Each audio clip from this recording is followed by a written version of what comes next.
Welcome to this segment of the situation right now, where we go in depth. We ask the questions that matter and bring you responses or answers to issues that concern you. Now, this is the platform for Zimbabwe, and I, your host as usual, Dara B, getting into the politics, people, and power. On this episode, I am joined by a member of parliament from Kenya, where we are going to be discussing the issues of people, power, and politics across Africa this Africa Day week. Join me after this break.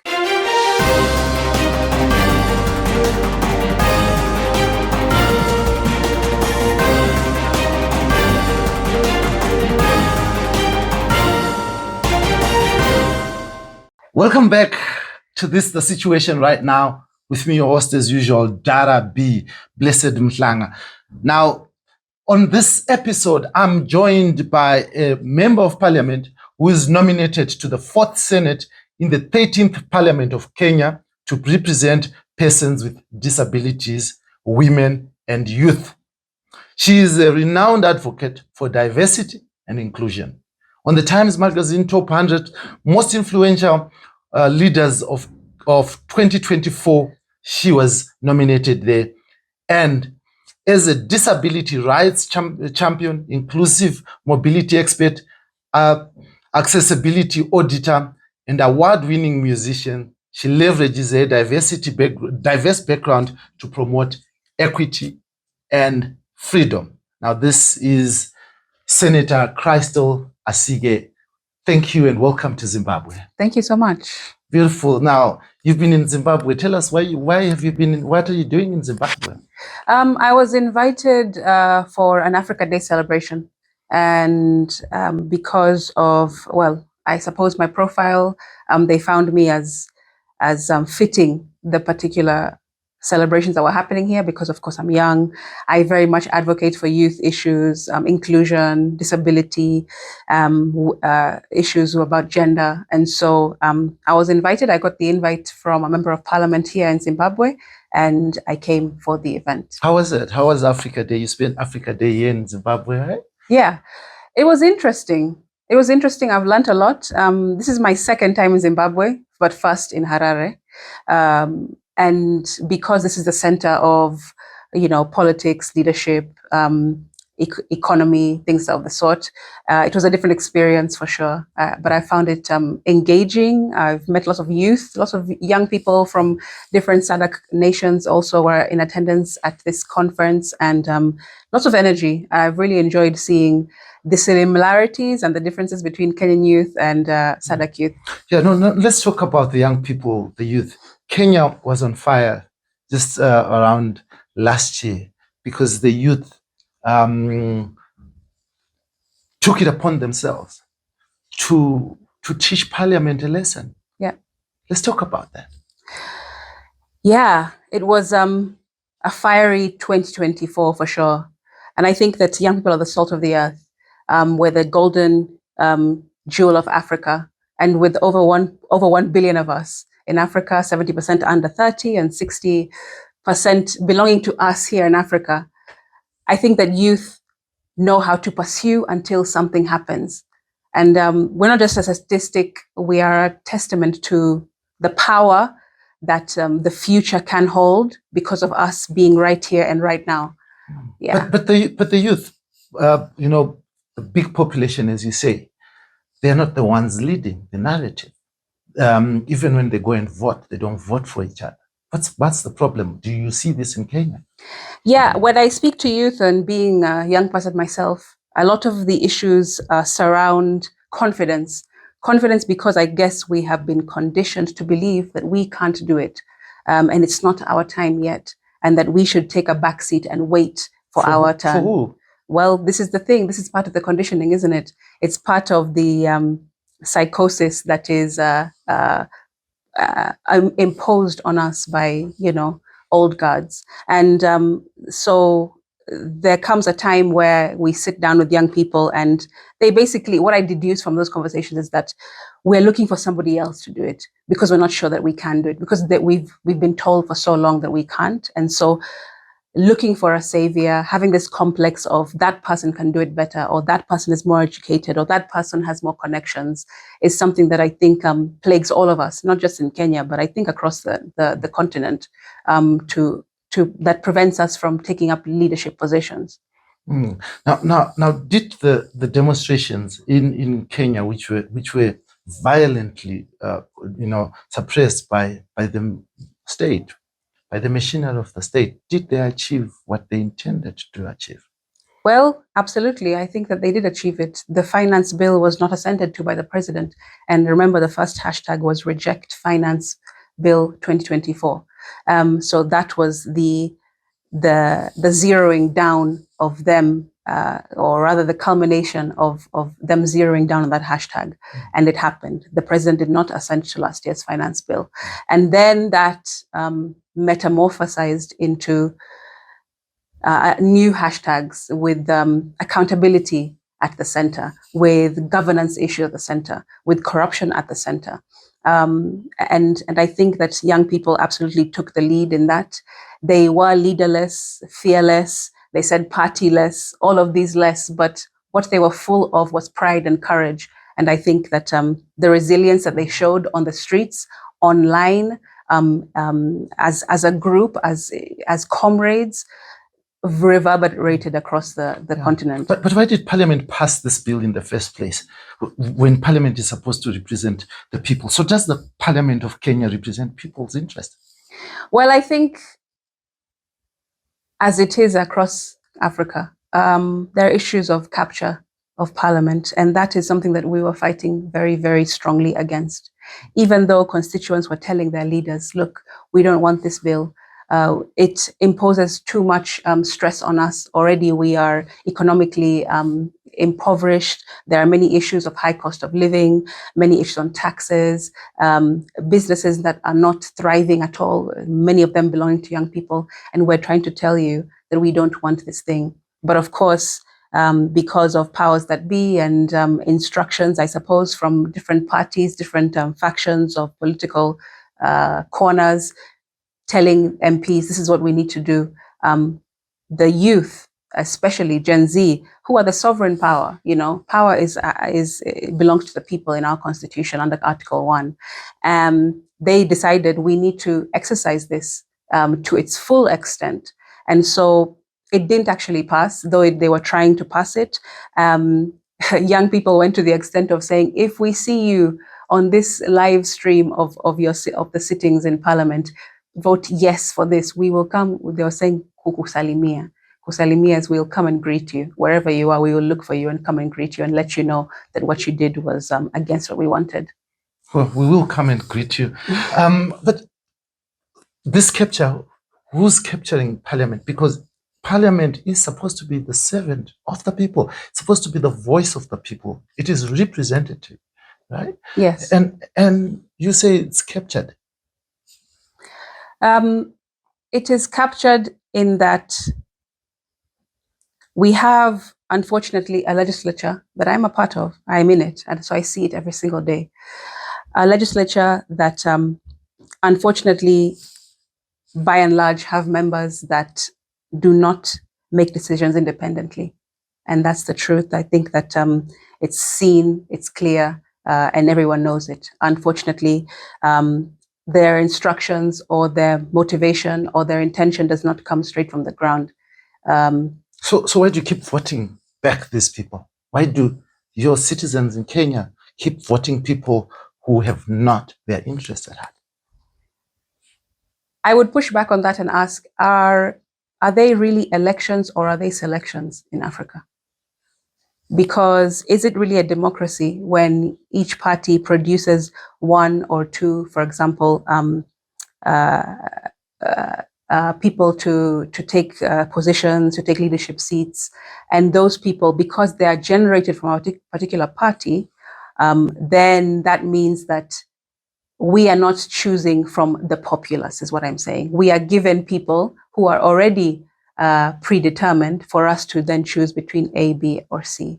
And so I always believe that, or what I see is that it's not really about us going through elections. It's us going through selections and then trying to figure out and deduce who out of these maybe is at least going to do something for us. Not that they're going to be perfect, and we may not even believe in what they're about to do, or their ability to really change, or their motives to change, but trying to make the best out of a bad situation. Mm-hmm. But let me talk about democracy as you put it. Do you think democracy works for Africa? I don't believe that the democracy that was handed to us in the way that it was handed to us works for us in Africa. That's what I think. The way that it was given to us in this with the parameters that it was given to us, I don't think. Well, it's clear it's not really working for us. But we've had self-determination for many years, right? Including Kenya got its independence and still has kept the democracy as it was handed to us. Why have we done that? Why haven't we changed it? We run the countries, don't we?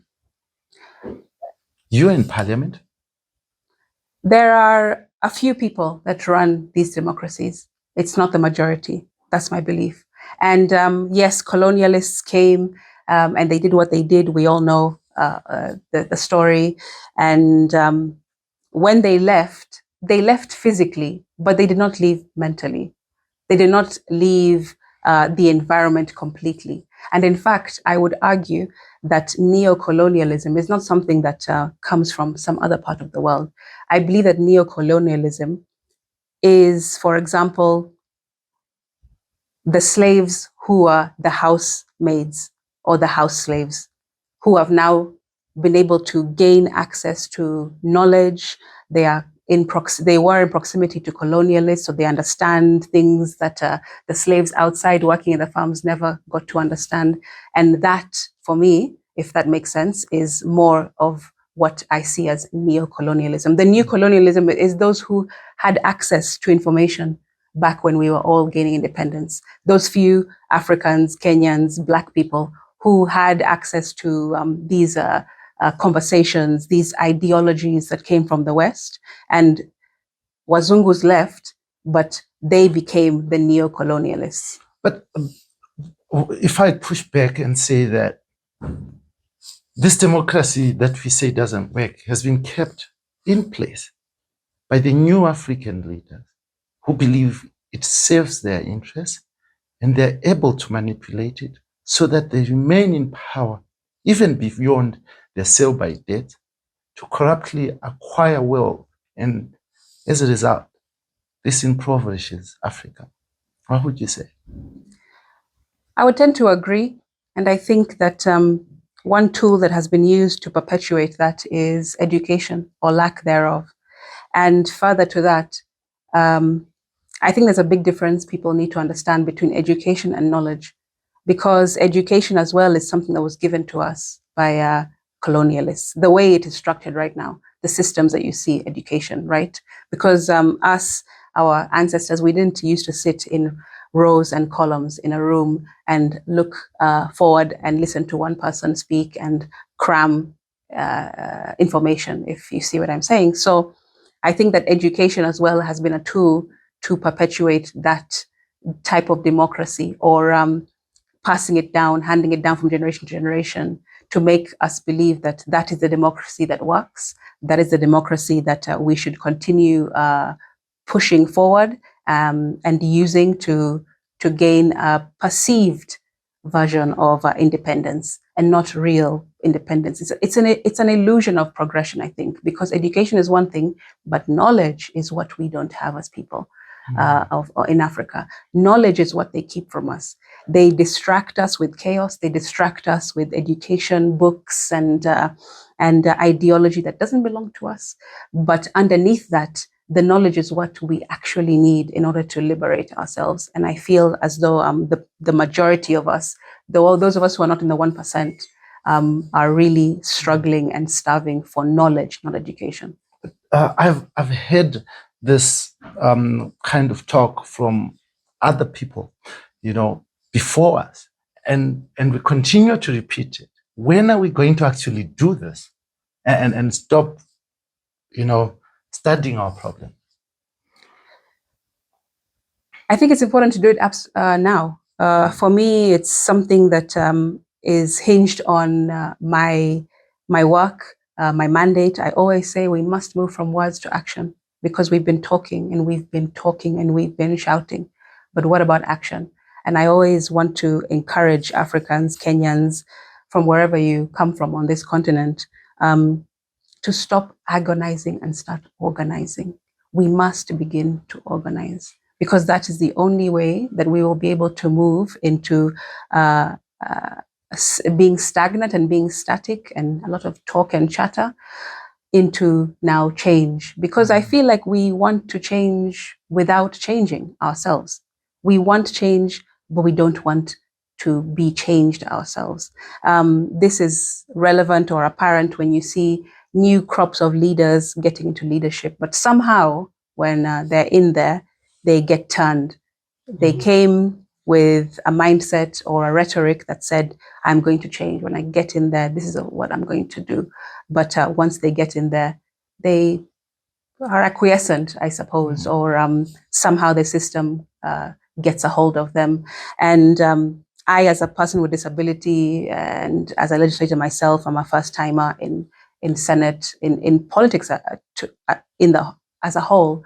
I am not from a political background. I don't have dynasty in my lineage. I'm not from a wealthy family. I'm just a person who understands that if all you see is what you see, then you're not seeing all there is to be seen. And that's exactly the mindset and the focus that allows me to move from words to action in my country.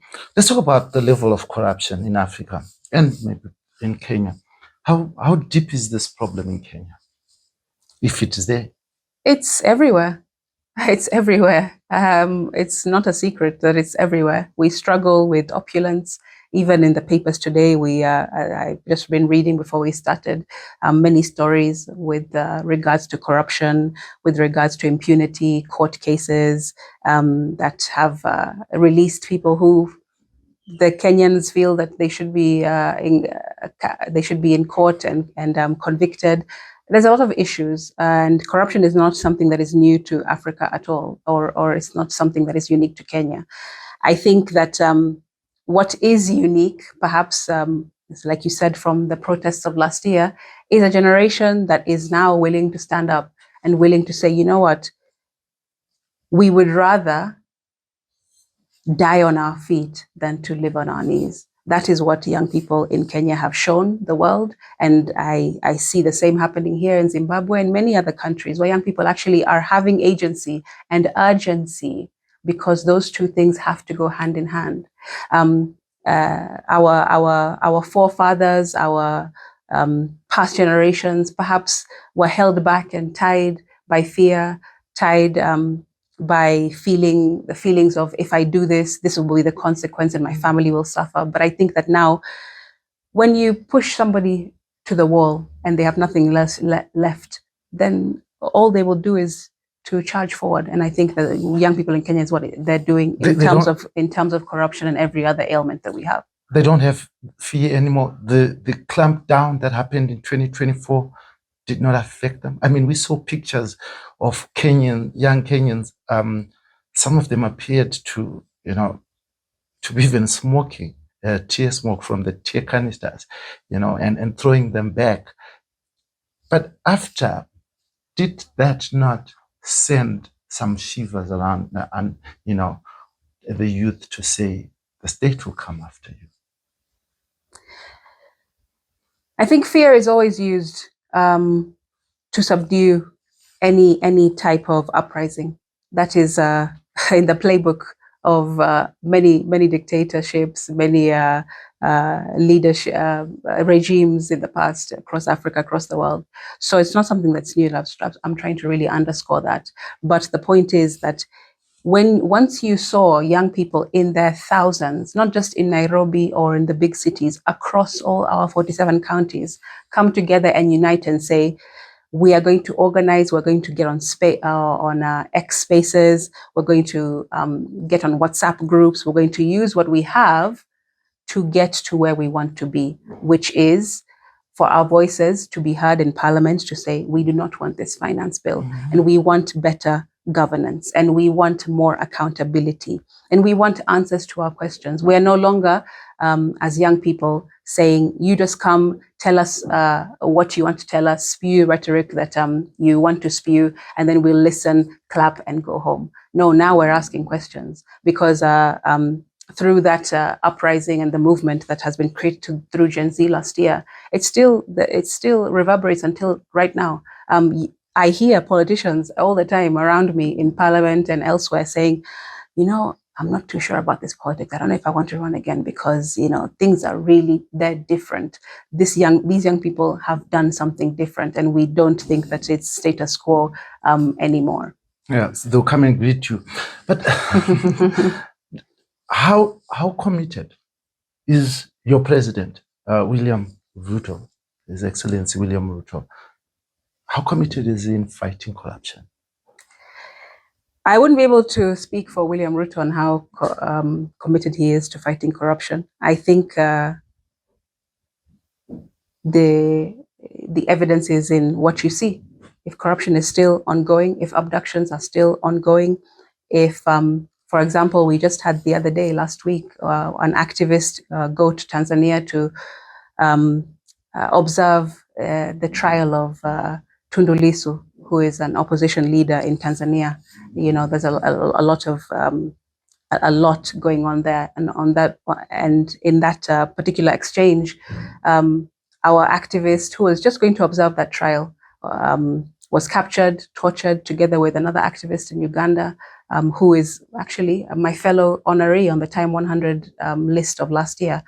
She and our activist Bonnie, they were captured, and I was appalled to see leaders in all three of our East African nations, which is Uganda, Kenya, and Tanzania, do nothing really about it. Almost applaud it, almost say it serves them right for having done that, for having gone over to meddle in the affairs of Tanzania. But what is meddling when you're just going to observe a trial, when you're just wanting to go and sit in the courtroom and listen to something that is of importance to the entire East African community? So when you see things like that and you don't see our ministers, our executive speaking boldly to defend a Kenyan national, then of course you must sit and wonder, how much is this commitment? Is it even there? And is there some kind of collaboration within the East African community, within these leaders, which is putting our citizens at risk and putting them and not removing them from harm's way in good time? It's a question for all of us, not just in East Africa, but everywhere in the country. You have to judge people by their track record, is what I'm saying. We saw your president.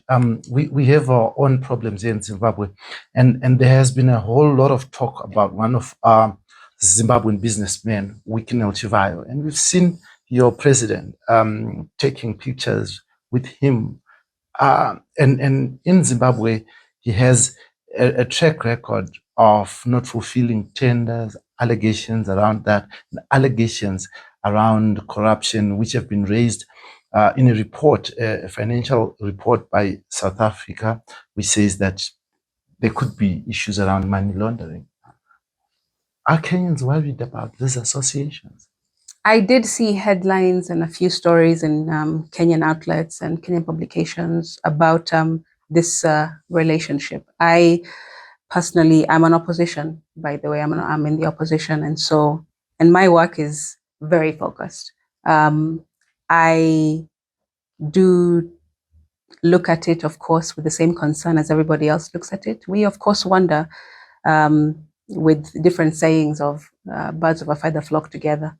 When you have those types of, when you have that type of knowledge, then you, of course, have to be concerned, and you wonder what are the dealings or the intentions of these relationships. I do know recently they were together in Abu Dhabi and different occasions being pictured in Nairobi, yes, but I wouldn't be able to comment on the nature of their relationship. but it is something that everyone should keep an eye on, I suppose, just like you are vigilant with anything else when it comes to our leaders and the relationships that they're building in different diplomacy areas. Any business relations that you know between Kenya as a government or that they've entered into with companies that involve Wicknell, Zimbabwe? None that have been put into the public domain, none that have been verified. So I wouldn't be able to confirm. Your president as well has been very close with the Zimbabwe president, President Emmerson Mnangagwa. And he last year was here to open the international trade fair, Zimbabwe International Trade Fair. What are the links that you see, beneficial or non-beneficial, coming from these solid relationships? I think that all Kenyan nations should unite, absolutely.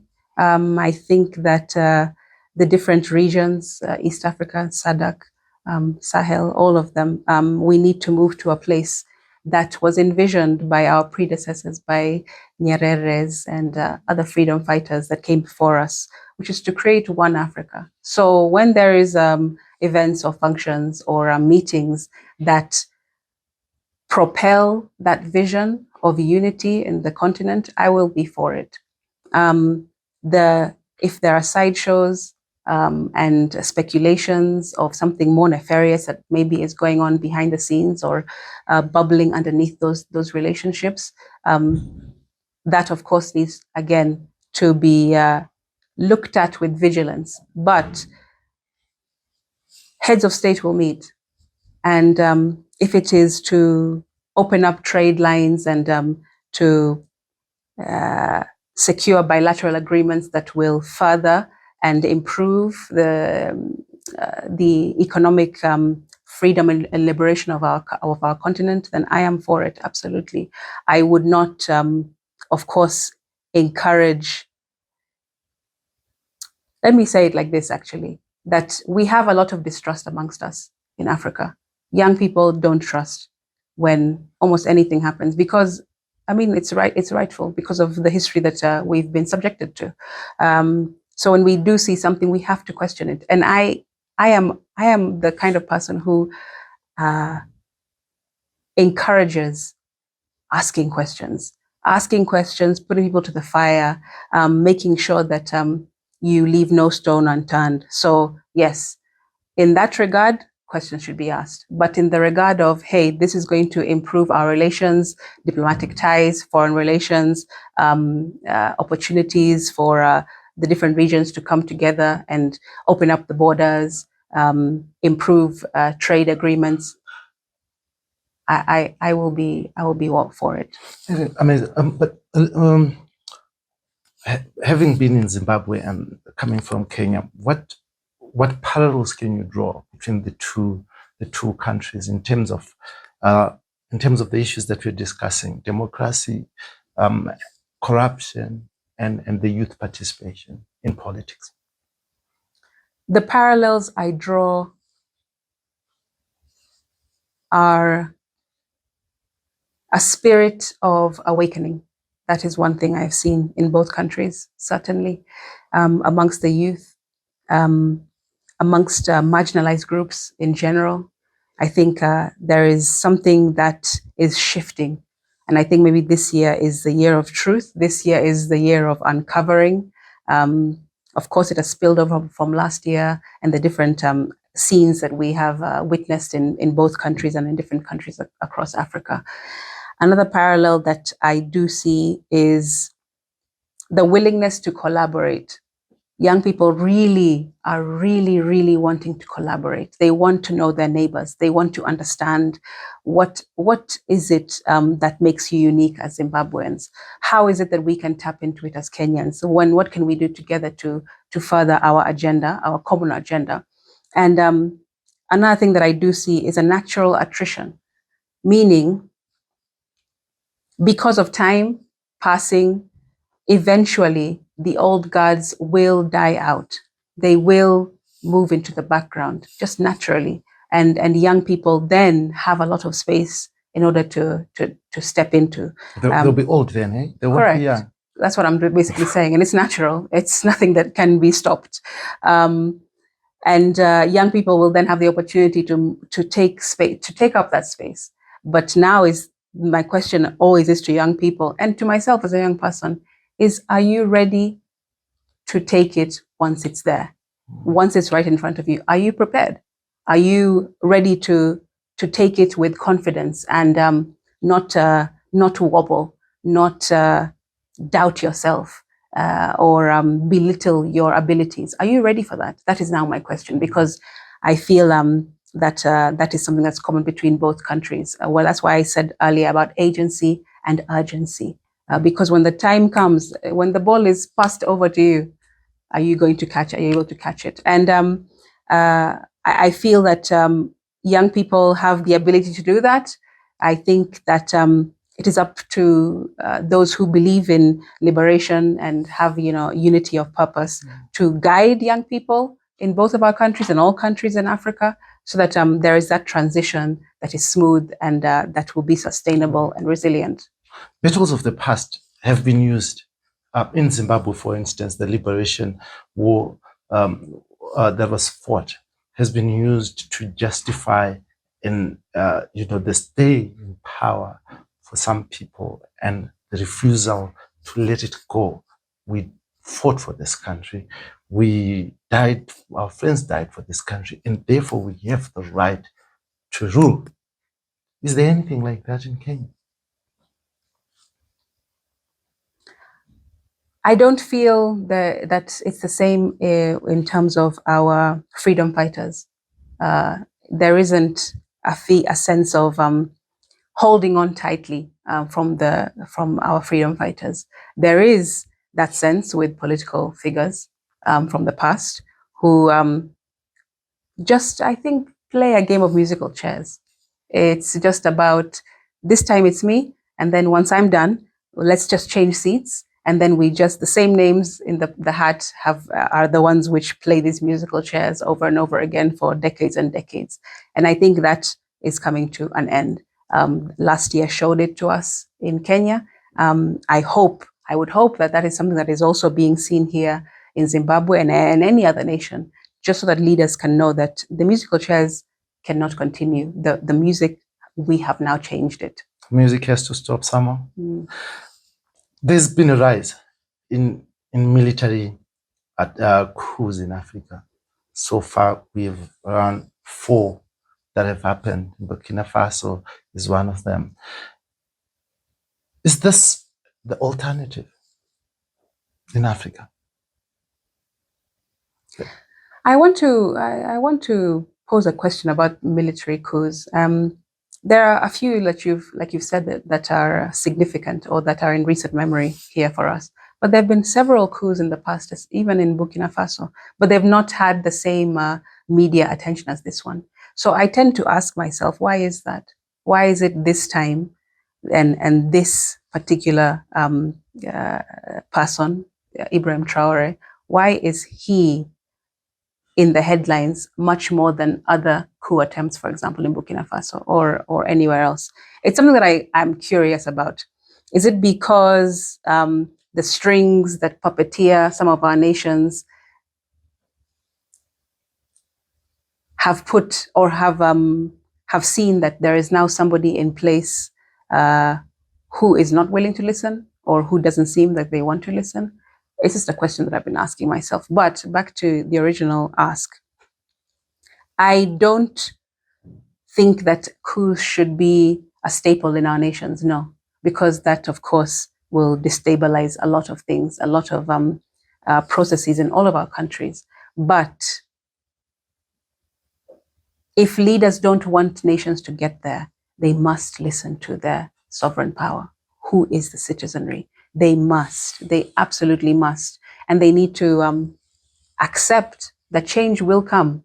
Either they're going to ride the wave or they are going to be swallowed up by it, is my opinion. And I mean, if people don't have the power to change their governments through through democratic elections, because you call them selections. I call them manufactured consensus. And here in Zimbabwe in 2017, after 43 years of trying to vote and get a result from an election, eventually President Robert Mugabe's reign came to an end through a military coup. And I spoke to someone who said, where democracy fails, the army will step in, or civil wars happen, like we've seen in Sudan, Southern Sudan. And we are celebrating Africa Day. My question would be to you, how do we untangle ourselves from this gigantic problem where elections are not delivering the people's will and nobody seems to care? That's a tough question. That's a tough question. I mean, you have SADC, you have the Eastern region, and they send observers to observe election. And every time, even if there's a dispute, there's been one in Mozambique, they'll just endorse the election. And life goes on. An activist from Kenya was arrested, tortured in Tanzania. Life went on. The leaders, the civilian leaders, don't seem to care. How do we untangle ourselves?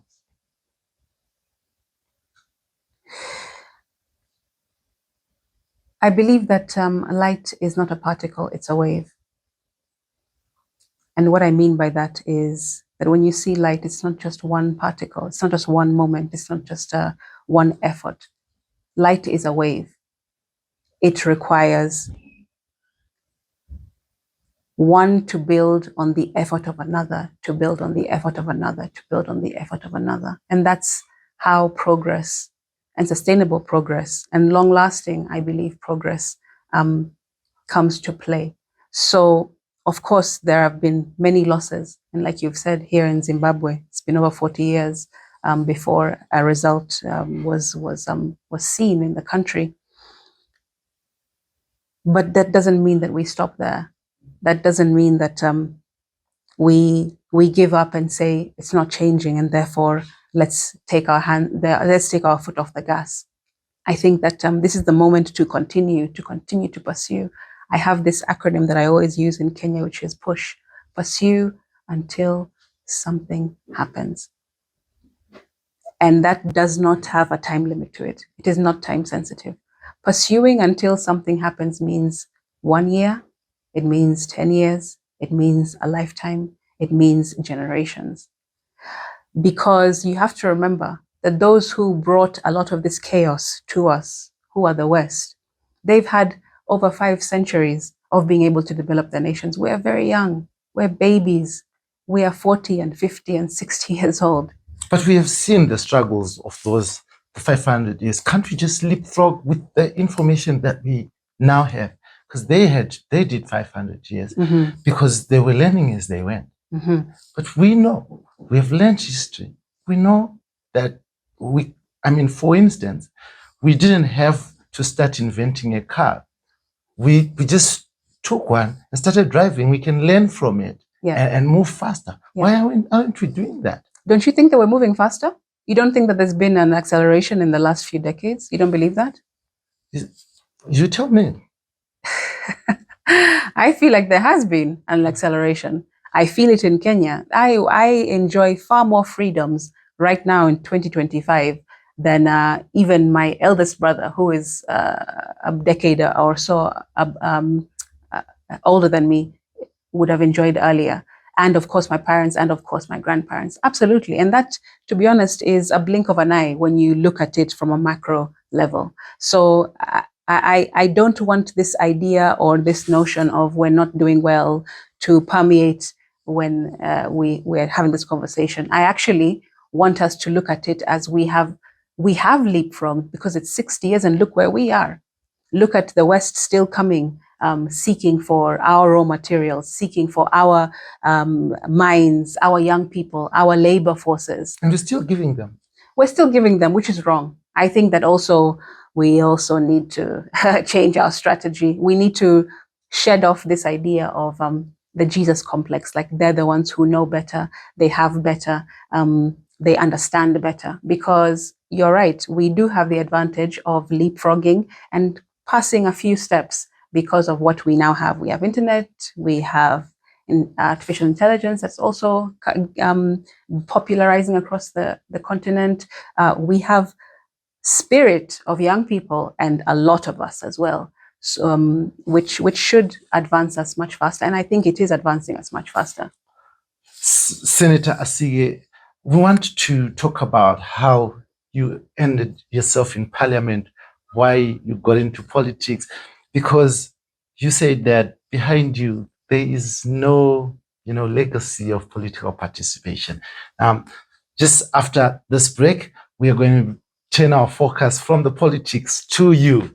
Now, join me after this break as I have this conversation with Senator Crystal Asige, an MP from Kenya, the Parliament of Kenya, the 13th Parliament of Kenya. Now, I'm your host as usual, Dara B. See you on the other side. Here at Heart and Soul TV and Radio, we wish to thank you for trusting us with giving you unmolested news.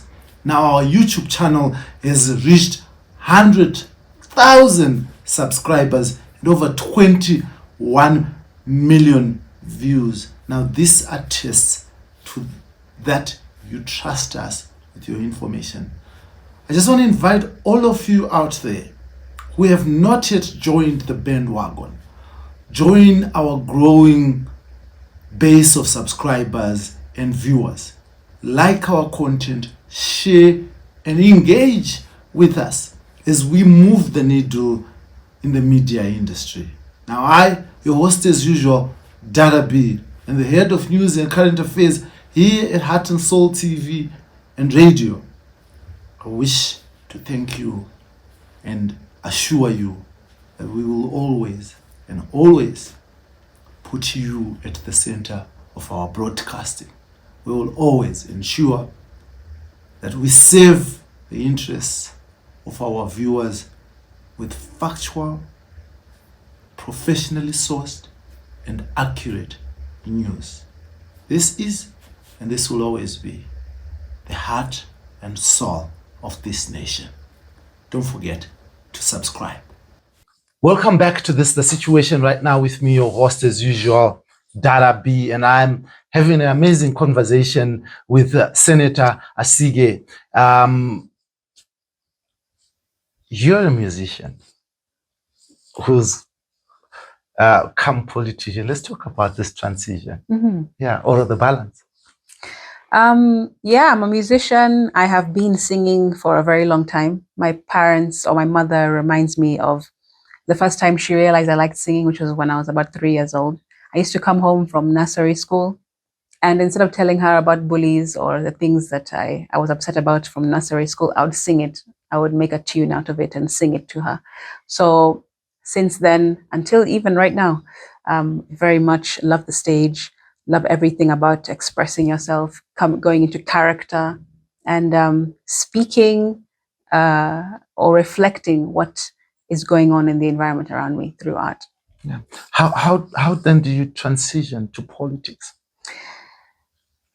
I don't know if it was a transition or if it was an addition, because when I lost my eyesight early in my teen years, when I began to decline, I realized that all I have left is my voice.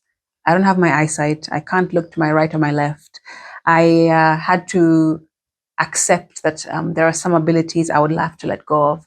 But the one thing that remained is my voice, whether it is me singing, whether it is me speaking for disability rights or human rights in general, or now me speaking in Parliament and representing people that don't have that voice that I have been given. So I think it is a natural progression. I think it all adds up and works together for the ultimate sort of like assignment, I guess, that I have. There are oligarchs in politics, those who own political parties, so to speak. And it has always been difficult for young people or outsiders really to get into politics. How did you manage to break through and end up being nominated for parliament? I think authenticity was one thing. I was the kind of person, and still am the kind of person, that just puts my head down and does what I say I'm going to do as best as possible. But most political parties don't like that. Well, my political party, I suppose, saw something different in me. And I'm grateful for that, because I was the one who was encouraged by members of my party, like, hey, have you ever considered, would you be able? And I was just like, no. I'll vote for our leader, I'll vote for the party, etc. But I don't really want to jump into the ring and play. But after these conversations were had over a long period of time, I decided to try. And I was nominated to represent a specific group of people: persons with disabilities, women, and youth. Those three special interest groups, because that's who I represent myself as a person. So with that platform, though people do say, affirmative action seats or these types of nominations, they're just sort of people who are just flower girls. They'll just come, do one or two things, and at the end of it, they'll be forgotten. But I did not want to be one of those people who are forgotten. Yes, I was able to get my foot into the door, but the question is, what do you do with the opportunity that you get? How do you then advance and create something bigger from just a small seed of an opportunity, which I hope is what I am showing Kenyans and young people, that it is possible to do. You don't want to be forgotten, indeed, because I see you're the vice chair of the Senate Labour and Social Welfare Committee. You're a member of the Business Committee, Roads, Transport and Housing Committee, and Justice, Legal Affairs and Human Rights Committee. Yeah. You're also the Secretary General of the Kenyan Disabled Parliamentary Association and the chairperson for people with disability in the Kenya Women Parliamentary Association. Yeah. Wow, that's a lot. That's a lot. Yeah, now that you put it like that, it's quite a lot. I should be at work right now. But yes, I think that my personality and who I am and what I bring to the table has shown clearly. I remember doing my maiden speech the first time I came into Parliament, when I was sworn in. And I remember people sort of like looking at me as I did my maiden speech, thinking, oh, what a sweet lady. Like, oh, how nice. A nice young girl. Just very innocent, very green, which was true. But I think as time went by and I showed my worth and I showed my value, and I wasn't scared as a young person or intimidated by the environment or by having politicians around me who are 10 and 20 and 30 years in the game, as I call it. I did not let that intimidate me. And maybe my visual disability helps, because I can't see. I cannot be intimidated by what I cannot see. So in my mind, all that there is darkness. But the one thing that I do see in my mind is the vision that I have and the assignment, like I said, that I've been given to do. And so that has allowed me to leapfrog perhaps past the stereotypes and past the very, very low expectations that they had set for me in the beginning. I see you graduated from the University of West England in Bristol. Yes. Doesn't that remove you from the daily struggles of Kenyans who are struggling to put their children in school? You are able to go to England to study. Privilege? Privilege, yes. But does that take me out of the conversation? No, because I grew up in Mombasa. I was raised in Mombasa all the way up to high school when I finished. And then I went out to the UK to study my degree, and I came right back and continued working and brought the knowledge, the education, yes, but also the knowledge that I had received from out there, brought it back, and it's now being injected into my work every single day. So no, I don't think that I should be excluded or thought as an outsider because of what I've been able to achieve and the opportunities I've been afforded. because many people have been given the same opportunities and they're still out there. They don't want to come back home. They support, yes, in cash and kind, but their presence is also needed. And I think that once I came back and I have shown my worth in terms of not just what I have up here, but also what I say and what I believe in and what I push for is just as important. In your journey, have you ever suffered any attacks against you, propaganda to pull you down? Ones that are not in the public eye, yes. But generally speaking, I have been extremely lucky to not have any scandal to my name, to not have been involved in dubious sort of activities. And so But people who want to bring you down don't care. They can just make something up. They can. Has there been anything like that? You know what? I have behind me a generation of young people who will not allow it. They will not allow a smear campaign on my name. That is what I have seen. There are times when there are things in newspapers, articles, conversations, and you will see on my behalf young people coming to my defense and saying, no, that one, don't go there. Let's not cross that line. So I'm lucky to have built trust amongst young people and also other generations, not just young people, to a space and a place where they actually are my protectors as well. When are we likely to see you run for presidency? When do you want me to run for presidency? Now? When do you want to do that? When the opportunity is given to me, I'll be ready. Do you want? Power is not given. Power is taken. Power is not taken. I think that power is planned.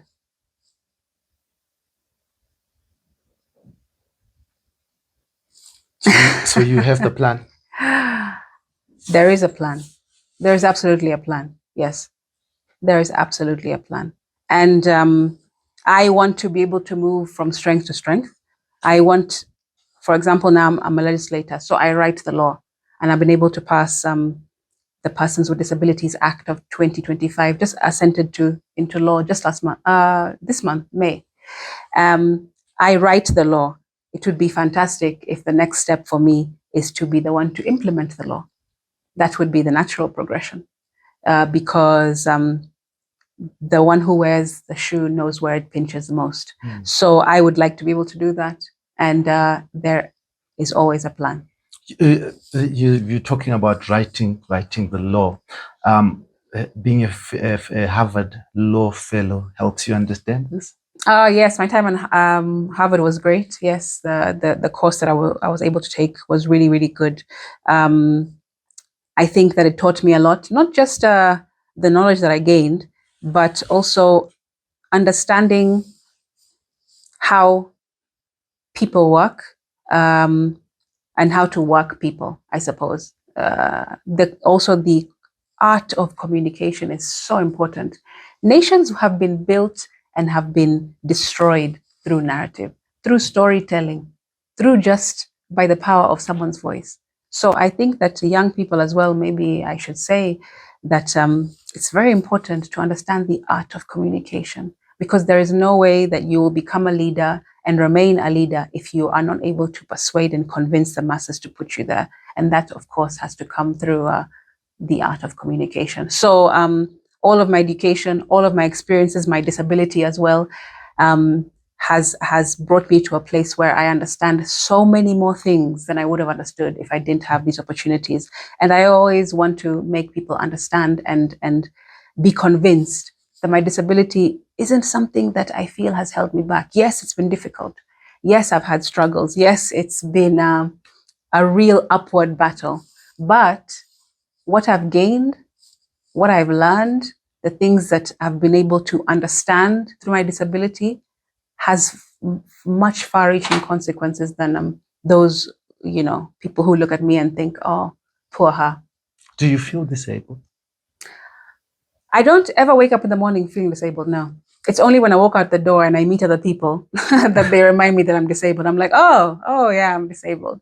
But me and myself, no. I've come to a place where I'm very confident, very comfortable in my skin. And I understand that disabled just means unable. And if I think of it that way, every one of us is unable to do something. You are unable to do something. Everyone in this room is unable to do something. But it's your mindset and how you tackle those inabilities is sort of what sets you apart from the rest. And I always look at people and I say, you know what? I wish you could have a disability for a day so that you could also understand and learn some of these things. But not that I want you to go shopping for a disability. But this is just a visual impairment. But up here is disability. Amazing. I see you also sit on the board of Amnesty International Kenya. I mean, an amazing organization. Amnesty International Zimbabwe also does amazing work here in support of human rights, in ensuring that people are aware of the rights that are bestowed upon them by the Constitution, and also pushes to ensure that underprivileged societies are served. How was your experience with Amnesty International Kenya? It was great. I was on the board for Amnesty for a few years. And then when I came into Parliament, because of their governance systems and structures, you can't be in a political party and also hold a position in Amnesty board. So I had to resign very reluctantly. However, it only goes to show that my background is solid, because I've come from a human rights background, and now I'm working in a space that is all about human rights, and it's all about good governance. It's all about accountability, and it's all about taking injustice personally. That is, I think, the bottom line of the work that I did at Amnesty and the work that they continue to do even without me. And I still draw lessons from the time I had there. I still consult with the human rights defenders all across Kenya who I used to work with, and they're my friends still today. And I say, listen, I want to know that I'm not sitting in Parliament somewhere and not really understanding what's going on. So let's sit down and let me talk to you as just like we used to talk as human rights defenders. Tell me what's really going on the ground. What am I not seeing? What needs to be addressed so that I can take those issues now to the place that I am in Parliament. So I think it's a really good symbiotic progression and relationship that I still have with Amnesty and all of its membership. Amazing. As we bring this to a close, Senator, if you had an opportunity to just have a rally for young people in Zimbabwe, what would be your message to them in this particular time where there is high unemployment? There's a whole lot of cry around corruption in Zimbabwe, and there is political concern over the extension of the presidential term to 2030 beyond 2028. Now, all these things are going through young people's minds at this moment. What would you say to them?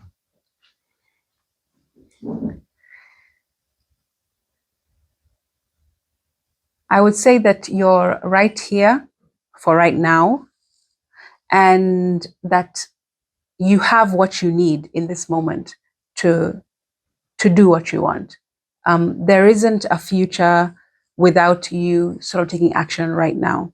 And I think that there are ways that people have influenced us into acquiescence, who have influenced us to think that we cannot move ahead without something aiding us, someone pushing us. But I think that we have it in and amongst ourselves to do.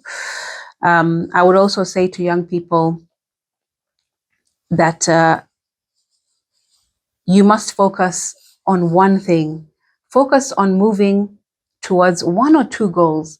Don't overburden yourself with saying, we're going to do this and dismantle that and tackle this and raise our voices about that. Because once you oversaturize your agenda, then it becomes difficult for you to focus and get any of them accomplished. Gen Z last year just went by one hashtag: Reject Finance Bill 2024. Once that was done, they moved on to the next and to the next and to the next. And we saw institutions and ideologies and systems break down because they were focused on doing one thing at a time. So I believe there's power in that. And even an entrepreneur will tell you the same thing. We are focusing on one project in this company rather than having too many things on our plate, because that does create confusion. So those are the kinds of things that I would say to young people, because it's also something that I very much go by. I would also say that you must use every single person. Don't look at a disabled person and think they can't help. Don't look at somebody who is not in your religion or your tribe and think they're not helpful to this cause. Every single person has a part to play. And in fact, I believe that being Black and being disabled have a lot of similarities. Whether you're blind like me or you're African, we both know what it feels like to be discriminated, to be excluded, to be dehumanized, to be left behind, to struggle, to cry. That doesn't have anything to do with my disability.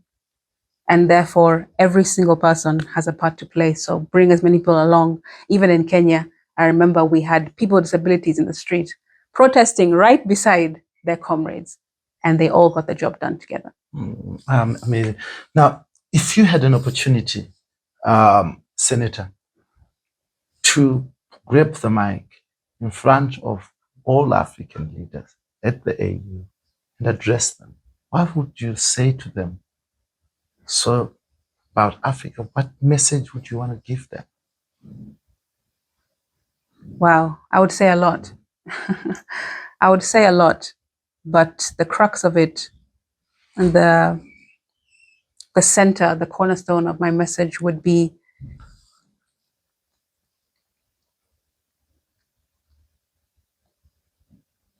that fighting the current will not get them to the shore. And there is a current that is very strong. Young people are here, and they are speaking, and they are moving, and they are organizing, and they are fighting. And it will be up to them as leaders whether to bring them along and take on board their innovative ideas, their proposals, their push for how to change this continent. Either it's that, or you'll have to just get out of the way, because it is absolutely inevitable. Absolutely. I'm the youngest in the family of 4 children. And the youngest is always looked at as, inconsequential. Just you're dismissed, you get the smallest plate, sometimes even left behind in the supermarket, things like this. The youngest usually has to undergo being overlooked. But the youngest person in the family is always the most observant. They're the ones who stay until the end, while other siblings and relatives grow up and leave the home. They're the ones who are taking note of the cracks in the home, the issues of the family, and they're downloading that. And they then use that to become actually the strongest part of the family, the one that holds everyone together, the one that stays in the end to pick up pieces. That's what I believe.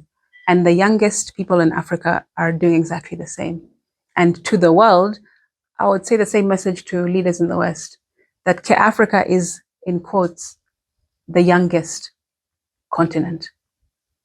And if they don't pay attention to us and actually think it's time for us to now collaborate with you, we have taken advantage, and we all know what that has looked like, but now it's time for you to get on side, because we're no longer about being hands out. Nowadays, young people are about being hands up, and it's just inevitable.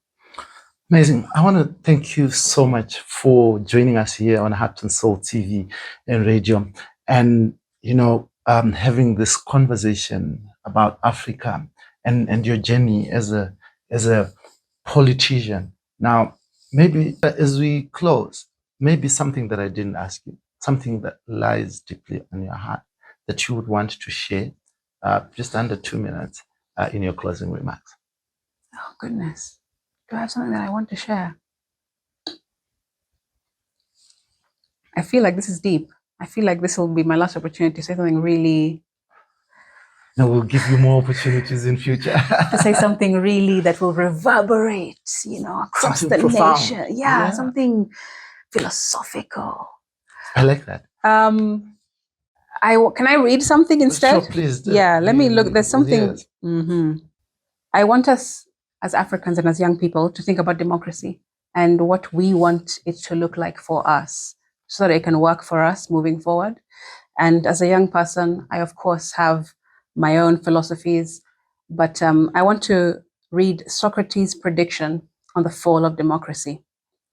He says, democracy must fall because it will try to tailor to everyone. The poor will want the wealth of the rich, and democracy will give it to them. Young people will want to be respected as elderly, and democracy will give it to them. Women will want to be like men, and democracy will give it to them. Foreigners will want the rights of the natives, and democracy will also give it to them. Thieves and fraudsters will want important government functions, and democracy will give it to them. And at that time, when thieves and fraudsters finally democratically take authority, because criminals and evildoers want power, there will be worse dictatorship than in the time of any monarchy or oligarchy. That was the quote from Socrates. And I want us as young people and as Africans in general to think about it so that we can construct a system and deconstruct a system that will serve us in future.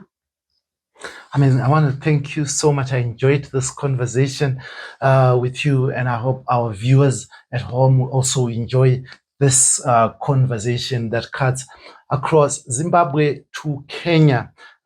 Thank you so much for gracing us, Senator Asiye, and we wish you amazing blessings as you do your work.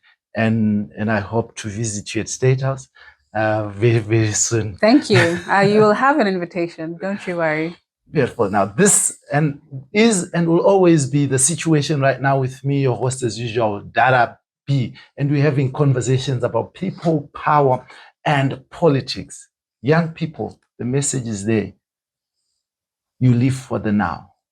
And you have everything that you need to take up this space and allow yourselves to determine the future of this continent. Someone once said, this continent is not going to die because young people will save it. It is important as we sit to have a vision, like my guest has said. You must know where you're going and why you need to go where you're going. This is a call for all of us in Africa to ensure that we change the destination of this nation for the better. We must be recognized as a global powerhouse instead of the place where everyone comes to steal our natural resources, including our young people, their brains too. Until next time, please subscribe. Please like our content, share it so that it can reach as many people as possible. We need to begin the Gen Z revolution now. Thank you very much, Senator. Thank you. And wish you the best. Shukran. We will visit you. We will come and greet you. Please do. No, don't salimia me. Can I greet you? Yes. Thank you very much.